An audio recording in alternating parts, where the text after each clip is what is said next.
Scotland's First Minister, Nicola Sturgeon, says she hasn't much time either for Boris Johnson or for Jeremy Corbyn. But the SNP believes that it can do a deal with the Labour leader on getting a second Scottish independence referendum quite quickly. But with support for independence apparently falling a bit in the polls at the moment, are they right? Well, the SNP leader is with me now. Welcome, Nicola Sturgeon. Good morning. Good morning. A lot of your strategy has been based upon this idea that if there is a hung parliament and if Jeremy Corbyn forms the next government, then the SNP has leverage. You can get that independence referendum that you want. Can I put it to you, that's just not the case. John McDonnell, who'll be sitting there shortly, and Jeremy Corbyn have both said that we're not going to do a deal, we're not going to have an agreement, we are going to have a minority government, and they're going to dare you to vote them down. Well, look, I lead a minority government, so I probably know more than most politicians in the UK what it takes. You can't do anything in a minority government unless you have the support of another party. I don't believe Labour, if they, against all of the odds and what the opinion polls are suggesting, get into a position where they can govern and implement their manifesto, they would turn their backs on that. But can I just say, my key priority in this election, because I think it's in Scotland's interest and the UK's interest, is to try to stop Boris Johnson getting a majority on Thursday. Every Tory-held seat in Scotland has the SNP as the main challenger, and my appeal to people is to make sure we're not waking up on Friday with the prospect of 5 years of Boris Johnson, because I think it would do real damage. We'll come on to that later, but just coming to the possibility of a Labour government being formed after this election campaign, John McDonnell could not have been clearer. Here's what he said: "We will implement our manifesto. No negotiation, no deal, no coalitions. Let's see if the SNP vote against the proposals we brought back for ending austerity." You wouldn't dare do it. Look, you wouldn't vote down a Labour government and risk having the Conservatives back. I won't have the SNP vote for a Conservative Queen's Speech or a Conservative budget. We will offer our support to a minority Labour government with certain conditions attached to that. And I guess my sort of view here would be to think about that prospect and imagine on Friday Jeremy Corbyn, John McDonnell are in the position of being able to form a government. I don't think they're going to turn their backs on that, and if they do, I think they've got some big explaining to do. They don't think you would dare vote them down and risk the Tories coming back, and therefore they can call your bluff. What's your message to John McDonnell? Well, I am setting out very clearly, and my message would be, listen carefully. I'll never do anything that puts Boris Johnson into Downing Street. So he doesn't need to worry. Well, but Labour, in order to get a Queen's Speech and a budget through, if they're in a minority position, need the support of another party. And if Scotland votes for the SNP, in a hung parliament, giving Scotland enormous leverage, then I will exercise that, firstly, in line with Scotland's interests, but also, you know, we're talking here about an independence referendum. I want to make sure there's a real end to austerity, an end to the welfare cuts that have caused so much misery. We'll put forward progressive policies that I think are good for people across the UK. So I think the Labour Party's strategy here is quite clear. Keep the SNP at arm's length for the time being. Meanwhile, implement large increases in public spending. And over the next couple of years, Scottish voters scratch their heads. They look up and say, actually, we're getting the increases in public spending we wanted, and bit by bit support for independence goes trickling down. Perhaps repeating the mistakes that Labour have made in Scotland over the past decade or more, which is to treat Scottish voters as if they don't really understand politics. I think many people in Scotland are tired of a situation where, in a Westminster election, we simply have to hope for the least worst option rather than being certain that we can get the governments we vote for. Now, I say again, and you know, if the SNP holds the balance of power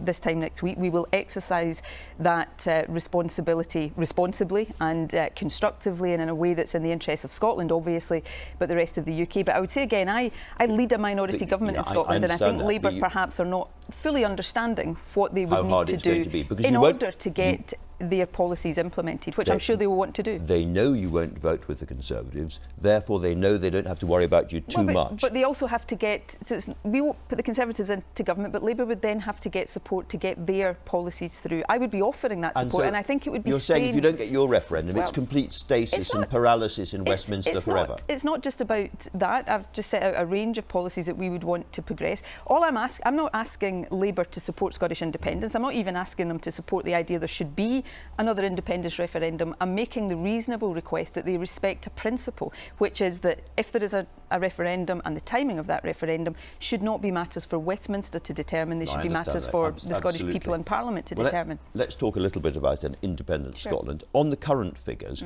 you'd start off with a 6% in the red deficit problem. Well, that's quite substantial.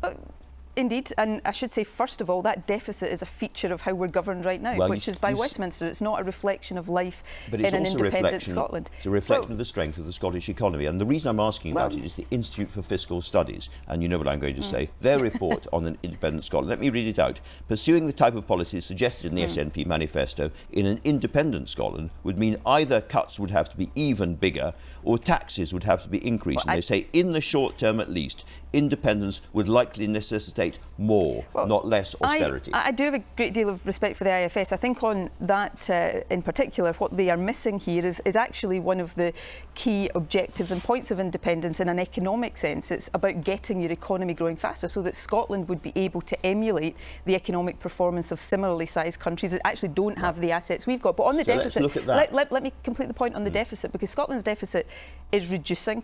We did a piece of work as the SNP that projected what the deficit might be in 2021. The deficit now is already lower than that projection because our onshore revenues have been rising. Actually, in the most recent year, Scotland's onshore revenues increased at a faster rate than the rest of the UK's. Our economy is strong.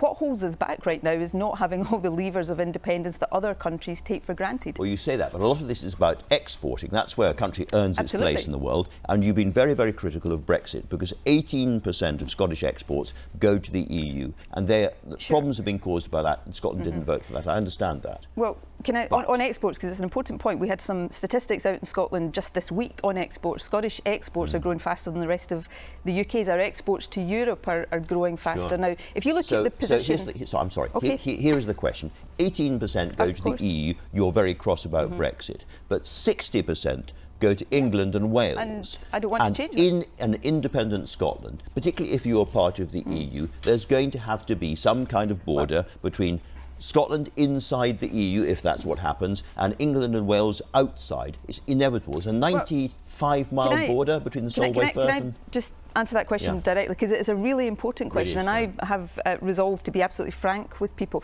Independence, my proposition, is not what necessitates borders. That is Brexit. Now, right now, sitting here right now, we don't yet know what the final relationship between the UK and the EU will be.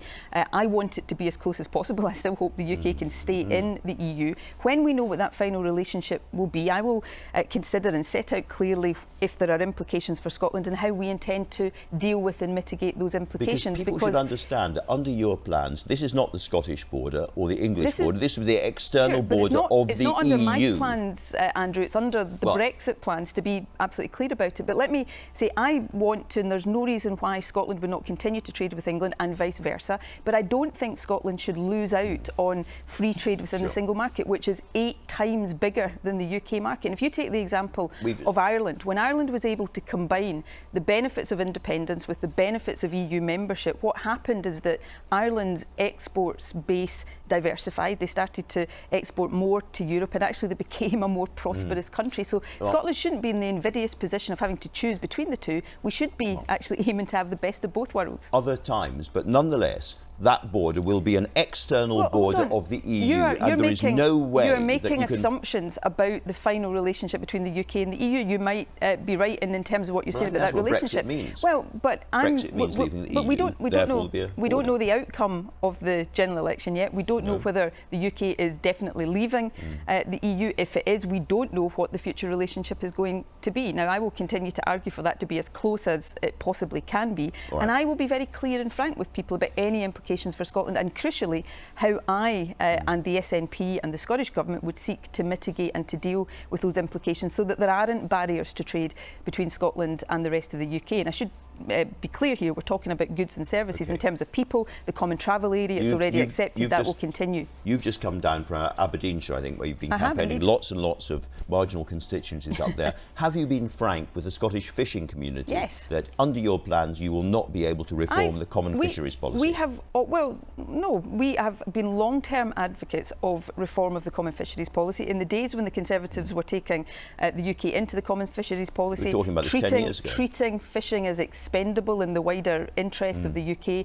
The SNP has been arguing for reform of the common fisheries policy, but what we've always been also been frank with the fishing community about, which the Tories haven't, is that yes, more control over Scottish waters is important, but so too is being able to process our fish. Our fish processors rely on a lot of migrant labour, and also being able to sell our fish into markets. Let's come back to the common fisheries all policy. of that. Let's just come back to the common fisheries policy. However, under your plans, Scotland will be part of the EU, will have 1% of the EU's total population and 6 out of 751 MEPs. 6 out of 751. How is Scotland going to force big countries to change their fishing policy? Well, I mean, people say, how do small countries force change in the European Union? You only have to look at Ireland over the last wee while to see how a small country can command total solidarity and support from the European Union. Small countries actually have a lot of influence in Europe, and the position you've just outlined there, you outlined that position, and I understand why, fairly pejoratively, but right now Scotland doesn't have seats at the top table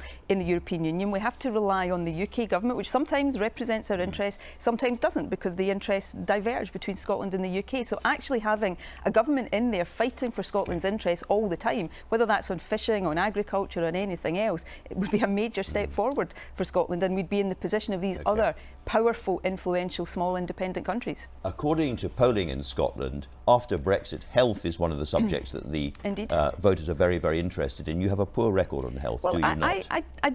We have challenges in health, as England, Wales and Northern Ireland do, but Scotland's health service, which remember has been subjected to a decade of Tory austerity, is actually performing better than the health services elsewhere in the UK. You're in charge of the health service in Scotland. Can I ask you, when was the last time you hit your own A&E target? We haven't hit the A&E target for quite some time. But August 2017. But our A&E performance is considerably ahead of England, Wales and Northern Ireland. So we face challenges. The health service as well. When was the last time you hit your cancer target? We're not hitting. We've hit one of the cancer targets. There are 2 cancer targets, 31 days and 62 days. We've hit one relatively recently, the other one not. 2013. But the point here, Andrew, is all health services face higher demand.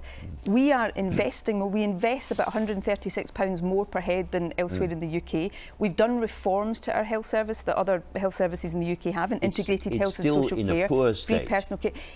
Our health service, for the vast majority of people, delivers top quality services day in and day out. What is unique about Scotland? New report out about child mental health. Can I finish the point about the health service? Because what's unique about Scotland is not the challenges. What's unique is the way we're addressing those challenges. So Audit Scotland this year rather, said that last year more people were treated within the waiting times targets than in the year before, because we're facing up to those challenges. You've had 8 targets and you've only hit 2 of the 8. Let me ask you about child mental health. There's hundreds of children waiting way beyond where they should have, more than a year for mental health treatment in Scotland. Can you now apologise to those children and the parents of those children? I apologise to anybody who doesn't get the treatment on the health service that we want them to get. But take child mental health right now. We are, again, investing in and reforming the way these services are delivered. We're building up community services. So right now we're in a process of putting counsellors into every secondary school in our country. We're creating a new wellbeing service specifically for young people. What we're trying to do is make sure that young people get access to preventative mental health care in the community, so that fewer children have to rely on specialist services. Now that's good for them, but it also means specialist services are there for those who need it most. So I'm not saying these challenges don't exist, but if you look at Scotland compared to other parts of the UK, we're getting on with the job. Actually. Well, pretty similar. But what I would you say you're better. I would say is I think we're bringing greater focus, investment and reform to these challenges as is happening from governments elsewhere. The government in the UK has not done anything or thought about anything other than Brexit for 3 years. Well, I started asking you about what happened if Jeremy Corbyn formed the next government. Let me finish by asking you about Boris Johnson. If he gets an overall majority, what do you do next? Well, look, I'll come back here next Sunday if that happens and talk to you about that, but I'm going to spend the next 5 days actually campaigning to stop that happening, because this is an election campaign, and I will go back to the point I started on. There were, before the election, 13 Tory-held seats in Scotland. The SNP is the main challenger, a close challenger in every single one. Scotland can help ensure that we're not waking up on Friday to 5 years of a Boris Johnson majority government. I just put it finally to you in a mildly aggressive way, very, very mildly aggressive, that if Boris Johnson wins an overall majority, he will not allow you to hold your referendum, and there's nothing you can do about it. Well, but there is something Scotland can do about that over the next 5 days, which is to make sure that on Friday, it's not Boris Johnson calling the shots. So my message to people across Scotland who don't want that to be the case is get out and vote SNP, and we can in Scotland help to ensure that Boris Johnson does not have a majority government and is able to call the shots over Scotland. We can take our future into our own hands and escape the Brexit mess. Nicola Sturgeon, a pleasure talking to you. And Thanks very much for coming you. down. Now then, on Monday, the BBC will be in Crewe, where with just days to go until the election, we'll be answering the questions of undecided voters. We are live all day on TV, radio and online, starting with BBC Breakfast and Radio